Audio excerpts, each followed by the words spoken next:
Madame, mademoiselle, monsieur, bienvenue à Metro News. Voici les principaux titres qui seront développés ce soir. Le bilan définitif des personnes qui ont trouvé la mort suite au passage de l'ouragan Matthew reste encore à établir. 108 sur l'ensemble du territoire pour les autorités centrales, plus de 250 pour le seul département du Sud, c'est-à-dire la ville d'Écailles et ses environs, selon le Centre d'opération d'urgence départementale du Sud. Reprise des activités au niveau des 2 aéroports internationaux du pays. Selon l'assistant directeur de l'Office national de l'aviation civile, OFNAC, les infrastructures aéroports n'ont pas été sévèrement touchées lors du passage de Matthew. L'aide internationale commence à arriver en Haïti après le passage de l'ouragan Matthew. Une cargaison d'aide venant des États-Unis a débarqué ce jeudi à l'aéroport Toussaint-Louverture.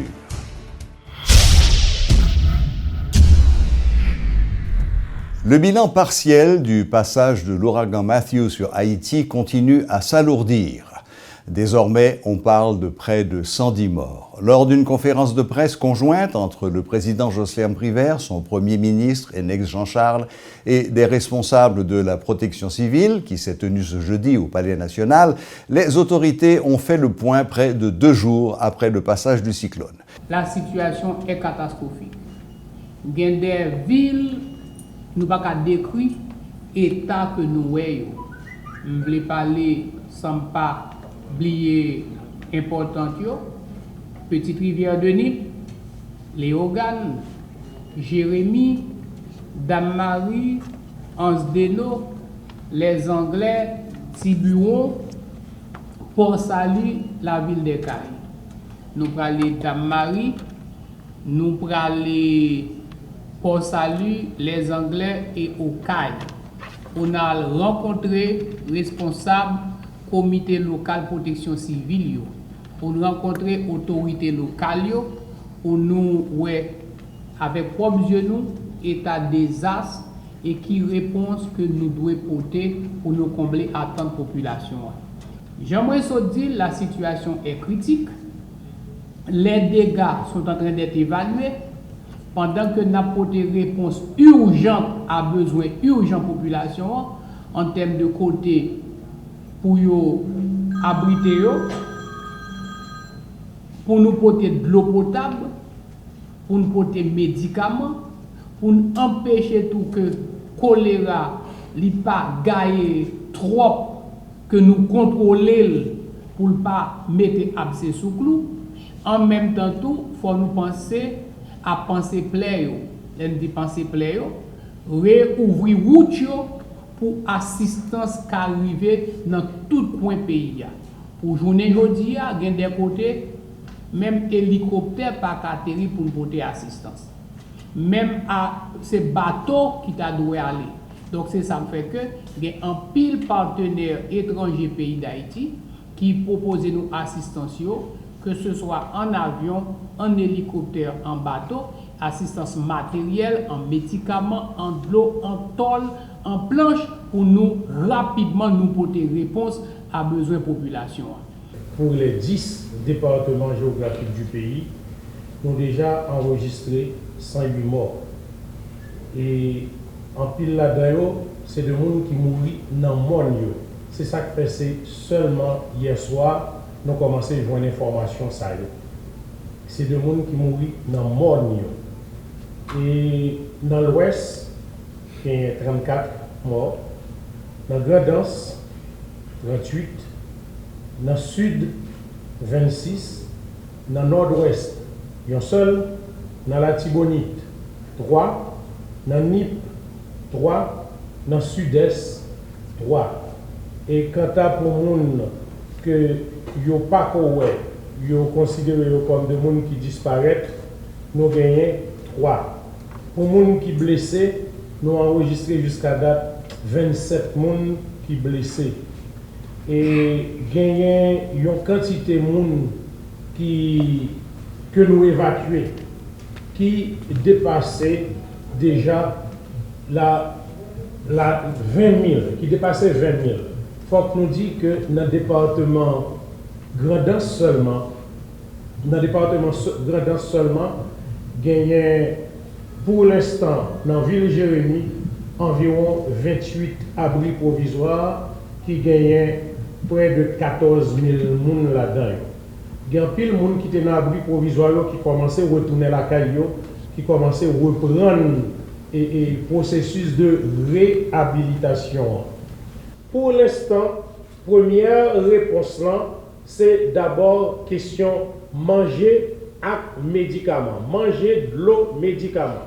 C'est pour ça le ministère de la Santé publique, lui-même tout lié à pied d'œuvre dans tout le département, à travers la direction départementale de santé publique, pour porter secours à nous. Comme nous sommes capables de comprendre, nous avons des sources qui sont contaminées à partir des eaux de ruissellement. Nous avons des systèmes d'adduction d'eau potable qui crasés, qui endommagés. Nous avons de stations de traitement d'eau qui ont même tout affecté par le passage d'ouragan. Donc, tout ça, on a travaillé sur eux pour une réponse immédiate qui commençait déjà, que nous avons continué. Les vols ont repris mercredi sur les différents aéroports du pays après le passage de l'ouragan Matthew. C'est ce qu'a fait savoir l'assistant directeur de l'Office national de l'aviation civile, OFNAC, Claude Saint-Rome, qui répondait aux questions d'une équipe de radio et télé métropole ce jeudi. M. Saint-Rome a également précisé que les structures aéroportuaires du pays n'ont pas subi de gros dommages pendant le passage de l'ouragan. L'activité aérienne a commencé depuis hier à partir de 9h du matin, que tous les deux aéroports et tout le gros aéroport ouvert, et nous avons Port-au-Prince en vent, et puis après ça, nous avons ouvert l'aéroport Cap-Haïtien. Port-au-Prince, pas aucun dégât du tout.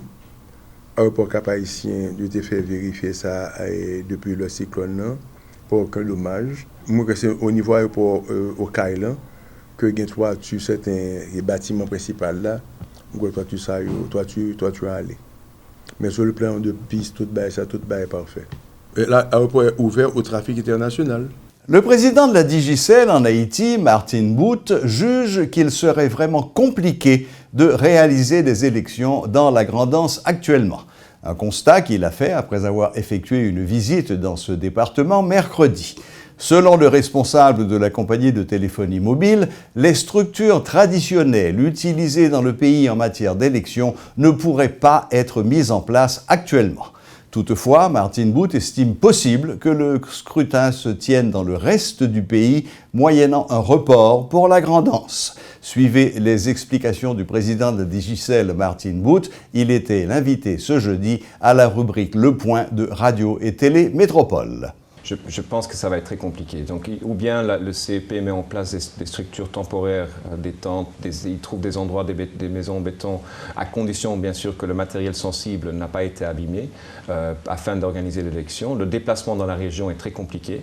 Donc, s'ils s'attendent à ce que les gens se déplacent de zones rurales vers la ville, pour aller voter, ça va être compliqué. Par contre, s'ils arrivent à avoir le matériel au sein de Jérémy qui font un genre d'abri provisoire ou un centre de vote provisoire, il est tout à fait possible parce que les habitants de Jérémy se déplacent tous à pied et tout le monde peut se rendre s'il faut dans un bureau de vote. Maintenant, si on compte, et ça c'est un avis peut-être personnel, mais si on compte le nombre de voix que représente la Grand'Anse dans le pays entier par rapport au poids que ça représente dans les voix, ce n'est pas, et ceci n'est pas un dénigrement des gens de la Grand'Anse, mais ce n'est pas ces nombres de voix-là qui font pencher les élections vers un candidat à la présidence à un autre. Donc il y a peut-être une éventualité de regarder si on ne pourrait pas exclure la Grand'Anse de ces élections nationales et de faire des élections de la Grand'Anse au niveau sénatorial, etc. plus tard, parce que ce n'est pas non plus une priorité absolue. Je pense que dans les dernières élections, il y a eu 30 ou 40 000 voix au total pour toute la Grand'Anse. C'est moins de voix qu'une commune de Port-au-Prince. Donc, encore une fois, à voir. Je ne suis pas expert des élections, je ne veux pas trop m'engager là-dedans, mais si on doit se baser sur les moyens traditionnelle logistique pour faire des élections, ça ne va pas se passer rapidement. Ça pourrait prendre des mois. Des mois. Ça pourra prendre des mois. Donc, sauf si on trouve d'autres moyens, on déploie des hélicoptères pour transporter le matériel sensible. Il y a des locaux qui sont disponibles qui pourront être utilisés très rapidement à Jérémie et j'imagine dans d'autres endroits clés aussi. Donc, si on trouve un palliatif un peu créatif avec le support de nos amis étrangers ou bien nous-mêmes, on pourra, je pense, le faire. Mais donc, c'est pas catastrophique à ce point-là et ça pourrait être faisable. Arrivé ce jeudi à Port-au-Prince d'une cargaison d'aide en provenance des États-Unis. Cette aide destinée aux victimes des dernières intempéries est une initiative de l'organisation chrétienne internationale Samaritan Purses, suite à la demande de l'organisation Vision pour Haïti et pour le monde, VIAMO, de concert avec l'Université Lumière. Suivez ce reportage d'Éloge Milfort et Léel Paul. Nous sommes sur la piste de l'aéroport international Toussaint-Louverture et en arrière-plan, l'avion cargo de l'organisation internationale chrétienne Samaritan Purse avec à son bord la première cargaison d'aide destinée aux victimes de l'ouragan Mathieu. Une initiative de l'organisation chrétienne VIAMO en collaboration avec l'Université Lumière dont les pasteurs Jean Chavanjeune et Max Joseph nous en donnent des détails. Nous sommes là depuis le matin, nous faisons arrangement de voyer 2 avions, une dans le sud. Il y a une grande danse pour faire un survol de reconnaissance pour prendre faire pour nous. Et déjà, on répond nous qu'il y a ici chaque jour, c'est-à-dire dans les 30 premiers jours. Donc, VIAMO disposé, nous sommes capables de dire, une brigade et avec le secteur protestant en Haïti pour permettre de plus de facilité pour y arriver à atteindre un ensemble de communes et de sections qui touchaient des SAD. Environ 20 tonnes de matériel constituent donc cette cargaison d'aide de Samaritan Purse au profit des victimes de l'ouragan Mathieu. Il s'agit donc pour l'heure de gérer l'urgence, a fait savoir l'un des responsables de cette organisation internationale. 20 tons of supplies on the airplane. Donc Samaritan Purse portait 20 tonnes de fournitures sur l'avion ça. So we have plastic sheeting that people can use for shelter. Nous avons shelter. We have water filters, gravity water filters. Pour nous traiter de l'eau pour bamonio. Blankets. Nous avons laine, couverture, drap. And we have hygiene kits. Et nous avons kit hygiénique. Principales victimes des dernières intempéries, les populations d'Ekaï et de Jérémie seront donc les premières bénéficiaires de cette aide de la Samaritan Purse. Ce jeudi marque donc l'arrivée de la première cargaison et ce sera encore le cas durant plusieurs semaines, ont fait savoir les initiateurs. Depuis l'aéroport international Toussaint-Louverture pour Télémétropole, Éloge Milfort et Léel Paul.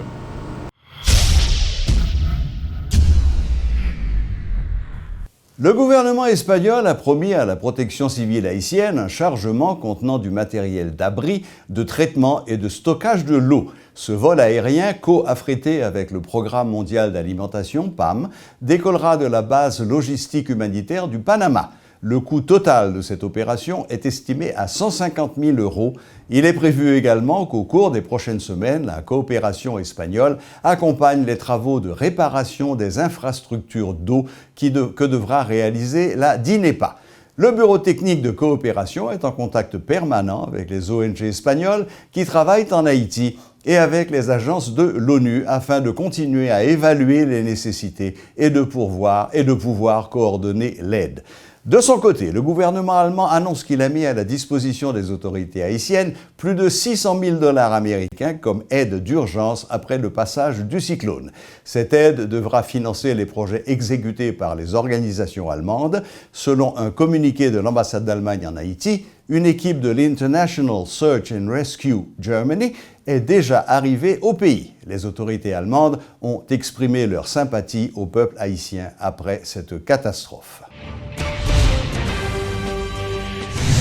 Des organisations de la société civile, IMED, COFEL, Fondation du Troisième Âge, entre autres, annoncent qu'elles vont aider les victimes de l'ouragan Matthew. Lors d'une conférence de presse ce jeudi, la directrice exécutive de l'IMED, Ketli Julien, a appelé les Haïtiens qui sont à l'étranger à acheminer des dons au local de l'IMED. le nous arriver dans le sud, nous dit que nous tombé et nous allé au Caille, et sur le terrain, qu'il y a d'autres communes qui ont des problèmes réels. Et que le ça, c'est pour ça que fait que nous pensons que dans caravane ça, comme nous pas de problème médecin, nous avons un pile médecin qui dans caravane. Et pour ça que fait que ouais, bon représentant qui là, il y a FTA lui-même qui est occupé de petits grands moun yo, mais médecin occupé ni de femmes ni de garçons. Parce que bon coalition qui gagne femme, les après consulter moun, yo pas choisir ni femme, ni petit grand moun, ni jeune femme, ni petit moun petit. C'est quel que soit moun qui malade, il après le consulter. Le ça n'a besoin plus de médicaments de ça que nous déjà gagnons déjà là. C'est pour ça que fait que nous fait appel à d'autres institutions qui permettent que yo ban nous pour nous ouais plus moun, plus victimes. Le service maritime et de navigation Semana annonce la reprise des opérations de cabotage dans certains endroits du pays. Le directeur général du Semana, Éric Junior Prévost, a expliqué qu'il a pris la décision de lever cette interdiction dans le but de faciliter le transport maritime après le passage de Matthew. Monsieur Prévost précise cependant que le trafic maritime reste suspendu jusqu'à nouvel ordre pour les départements du Sud, Sud-Est, Nipes et Grande-Anse, sérieusement touchés par la tempête.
Le directeur général de la police nationale, Michel-Ange Gédéon, a honoré et promu au grade d'agent 4 le policier Demelvar Dieufait, qui a sauvé un enfant handicapé qui avait été jeté au fond d'une fosse d'aisance.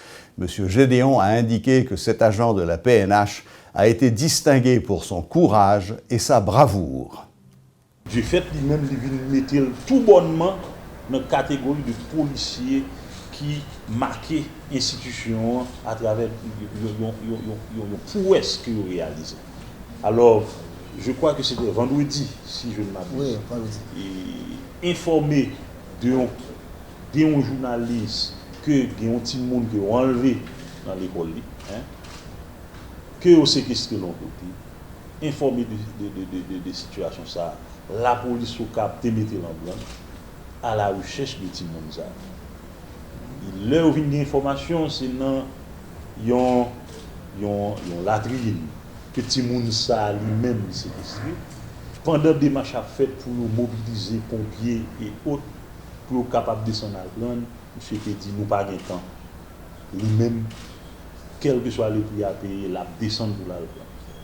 Elle dit non, retirer l'uniforme. Et je dis non, la vie de monde ça d'abord et avant tout. Il descend en tenue de service. La travail, monsieur descend en bas, la run. Même image, vous regardez qui vient joindre nous, ouais, un moment pour sentir que monsieur, ça c'est petit, lui-même il vient sauver là. Monsieur descend en bas, il monte avec, il pas tenir compte de odeur, il pas tenir compte de matière qui était sous lit, sous l'uniforme, c'était baïti ça la vie. Et ce type d'engagement ça, nous avons prêché. Ce type de message ça, nous voulons envoyer à tout le monde. que aujourd'hui, on a l'autre police, nos policiers ont l'autre vision et nous déterminer dans ce sens ça pour continuer goumer travail pour nous bailler population service et protection. Voilà, c'est tout pour aujourd'hui. Merci de votre fidélité et à la prochaine, même heure, même chaîne.